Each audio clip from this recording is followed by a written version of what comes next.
అందరికీ నమస్కారం అండి. నా పేరు బలరామకృష్ణ. నాతో పాటు మా టీం మెంబర్స్ ఖమ్మంకు సంబంధించి సురేష్ కుమార్ గారు, అదే రకంగా అనిల్ కుమార్ గారు కూడా ఉన్నారు. మన ప్రజ్వల స్వచ్ఛంద సంస్థ హైదరాబాద్ నుంచి రావడం జరిగింది. ఈ ఆర్గనైజేషన్ సునీతా కృష్ణన్ గారు పద్మశ్రీ అవార్డు మేడం స్టార్ట్ చేయడం జరిగింది. ఈ ఆర్గనైజేషన్ని ఇప్పటి వరకు కూడా ఈ ఆర్గనైజేషన్ దగ్గర 30 ఇయర్స్ నుండి 32,500 గర్ల్స్ని బొంబాయి, పూణే, గోవా, కలకత్తా ఇట్లాంటి మహానగరాల నుంచి, వ్యభిచార గృహాల నుంచి 4 నుండి 40 సంవత్సరాల ఏజ్లో ఉన్నటువంటి చిన్నపిల్లల నుంచి మహిళల వరకు కూడా వ్యభిచార గృహాల నుంచి వాళ్ళకి చీకటి నుంచి వెలుగులోకి తీసుకురావడం జరిగింది.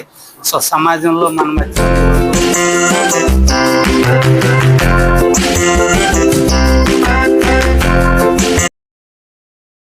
గౌరవంగా జీవించడానికి సునీతా కృష్ణన్ గారు ప్రజ్వల సంస్థ పనిచేస్తుంది.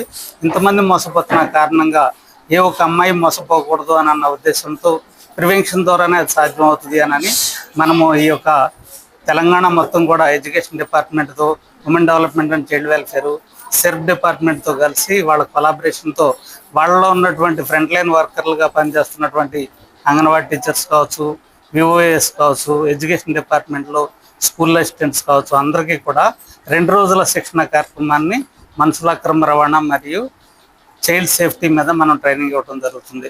దీంట్లో 2 రోజుల సెక్షన్లో కూడా మనం ఒక 9 సెషన్స్గా వీళ్ళకి కవర్ చేయడం జరుగుతుంది.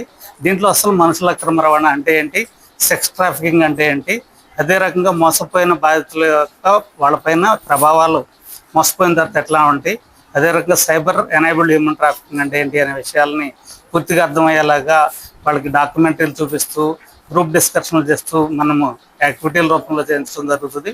అదే రకంగా చట్టాలు ఏముండయి, ఇండియాలో ఉన్నటువంటి చట్టాల్లో ముఖ్యంగా చైల్డ్ సేఫ్టీకి సంబంధించిన చట్టాలు అయినటువంటి పోక్సో యాక్ట్ కావచ్చు, లైంగిక వ్యాపారానికి సంబంధించిన ఐటీపీఏ కావచ్చు, జేజే యాక్ట్ కావచ్చు, probation of child marriage act కావచ్చు, ఇట్లాంటివన్నీ కూడా వీళ్ళకి సింపుల్ వేలో అర్థమయ్యేలాగా కేస్ స్టడీల ద్వారా ఎక్స్ప్లెయిన్ చేసి వాళ్ళే గ్రూప్ డిస్కషన్లు చేసుకుని ఒకటి ఏదైనా కేసు వస్తే ఎట్లా సాల్వ్ చేయాలని వాళ్ళే ప్రజెంటేషన్స్ కూడా ఇక్కడ చేయటం. అదే రకంగా సమాజంలోకి వెళ్ళిన తర్వాత వాళ్ళ సెంట్రల్ లెవెల్లో ఎట్లా అవేర్నెస్ చేయాలి, ఒకవేళ సమస్య వస్తే ఎట్లా పరిష్కరించాలి అని అనేది కూడా ఇదే ట్రైనింగ్లో 2 రోజుల్లో పూర్తి స్థాయిలో వచ్చేలాగా చేయటం. దాని ద్వారా వాళ్ళ ఏరియాల్లో ఏ ఒక అమ్మాయి మోసుకొని సమాజాన్ని ఏర్పాటు చేయడానికి మన వంతు ప్రయత్నం చేయడం జరుగుతుంది. అయితే ఇక్కడ మనం ఈ ఖమ్మం జిల్లాలో మన టీం ఒకటి 1 ఇయర్ పాటు ఇక్కడ కలెక్టర్ గారితో, అదే రకంగా సెక్రటరీస్తో మాట్లాడి ఇక్కడే పెట్టడం జరిగింది సునీతా కృష్ణన్ గారు. దాంట్లో భాగంగానే మనం మొదటగా ఉమెన్ డెవలప్మెంట్ చైల్డ్ వెల్ఫేర్ నుంచి అంగన్వాడీ టీచర్స్కి ఇక్కడ మనకి 2వ రోజు శిక్షణ కార్యక్రమాన్ని ఈరోజు కంప్లీట్ చేసుకోవడం జరుగుతుంది.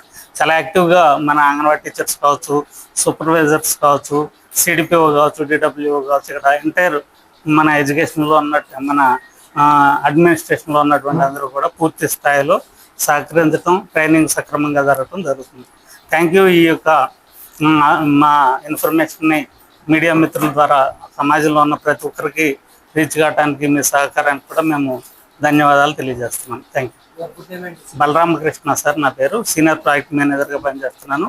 ఏపీ తెలంగాణలో ఉన్నటువంటి మొత్తం ఎంటైర్ ఫ్రంట్ లైన్ వర్కర్స్కి ట్రైనింగ్ ఇవ్వడానికి మేము ప్లాన్ చేసుకుని 2 టీమ్స్కి వెళ్ళడం జరుగుతుంది. నా పేరు పి నాగమణి. నేను తల్లాడ సర్కిల్ నూతనకల్ గ్రామం అది. ఈరోజు మేము ఈరోజు ట్రైనింగ్ క్లాసులు ఇక్కడ పెట్టడం జరిగింది. ప్రజల వారి ఆధ్వర్యంలో ఎన్జిఓస్ మీటింగ్ అని చెప్పడం జరిగింది. మాకు అక్రమ రవాణా మీద మనకు జరిగేటటువంటి కార్యక్రమాలు అన్ని కూడా చాలా స్పష్టంగా ఎక్కడెక్కడ జరుగుతున్నాయి, మన ఆంధ్ర తెలంగాణలో ఎక్కువగా జరుగుతున్నాయి. అట్లనే ఖమ్మం జిల్లా వచ్చేసి 3వ స్థానంలో ఉందని చెప్పడం జరిగింది. మనకు కాలేజీ స్టూడెంట్స్ కానీ వాటి పిల్లలకి ఇప్పుడు మన కరోనా వచ్చినప్పుడు సెల్లులు ఇచ్చాము. ఆ సెల్లుల వల్ల పిల్లలు ఎలా ఆగమైపోతున్నారు, గేమ్స్ ఎలా ఆడుతున్నారు, తల్లిదండ్రుల మీద ఎలా ఫైర్ అవుతున్నారు అనేది ఫిల్మ్ ద్వారా కూడా మనకు చూపించడం జరిగింది. స్టూడెంట్స్ పిల్లలు 7th క్లాస్ 8th క్లాస్ నుంచే కూడా లవ్ లో పడి పిల్లలు చాలా ఇదిగా పాడైపోతున్నారు. వాటి గురించి కూడా చాలా స్పష్టంగా మనకి ఫిల్మ్ రూపంలో సార్లు మనకు అందించడం జరిగింది. ఈ విషయాలన్నీ కూడా మేము మా గ్రామాలలోకి వెళ్ళిన తర్వాత అంగన్వాడీ టీచర్స్ కి, మదర్స్ కి చాలా సంబంధం ఉంటుంది వాళ్ళకి. అందుకని అందరం కూడా ఎవరికి వాళ్ళు తెలిసినంత అందరికి అంత అర్థం కాకపోవచ్చు 2 days లో. నాకు తెలిసిన విషయాన్ని నేను వాళ్ళకి ఒక 10 మందికి చెప్తే వాళ్ళు ఒక 2 వినగలరనే సామర్థ్యంతో నేను ఈ కార్యక్రమానికి ఇచ్చేయటం జరిగింది. అందువల్ల నేను ప్రతిరోజు కూడా మన దగ్గరికి వచ్చే మదర్స్ కి ఈ కార్యక్రమం గురించి ఏదో ఒక సందర్భంలో పిల్లల గురించి, పిల్లలు ఏం చేస్తున్నారు, ఎలా చదువుకుంటున్నారు, వాళ్ళు ఏం చేస్తున్నారు అనే తల్లిదండ్రులు ప్రతి ఒక్కళ్ళు కూడా ఆ పిల్లల పైన అవగాహన ఉండాలి. పిల్లల్ని మంచిగా చూసుకోవాలి. పిల్లలు సెల్ ఇచ్చినా గానీ ఏం చేస్తున్నారు అనేది వాళ్ళు ఒక కంట కనిపెడుతూ ఉండాలి. స్కూల్కి వెళ్తున్నా, కాలేజీలకు వెళ్తున్నా కూడా తల్లిదండ్రులు ఇంట్లో వాళ్ళని స్కూల్కి వెళ్ళినప్పుడు ఏం చెప్పారు, ఈ రోజు ఎలా ఉన్నారనేది కూడా, ఏ టయానికి వస్తున్నారనేది కూడా తల్లులు గమనించాలని వాళ్ళకి చెప్పడం జరిగింది. సార్, థ్యాంక్ యూ ఈ అవకాశం ఇచ్చినందుకు. STV news. నమస్కారం అండి. నా పేరు రోజా కరుణకుమారి, సూపర్వైజర్ని, తల్లాడ సెక్టార్ సూపర్వైజర్ని. నేను కల్లూరు ప్రాజెక్టులో మాకు సిడిపిఓ గారు ఇచ్చిన ఇన్స్ట్రక్షన్స్ ఏంటంటే, మండలానికి 2 రోజులు ట్రైనింగ్ జరుగుతుంది ప్రజ్వల ఎన్జిఓ ద్వారా. ముఖ్యంగా హ్యూమన్ ట్రాఫికింగ్ గురించి, చైల్డ్ సెక్షువల్ అబ్యూజ్ గురించి, ఇంకా ఒకవేళ పని స్థలాల్లో మహిళలు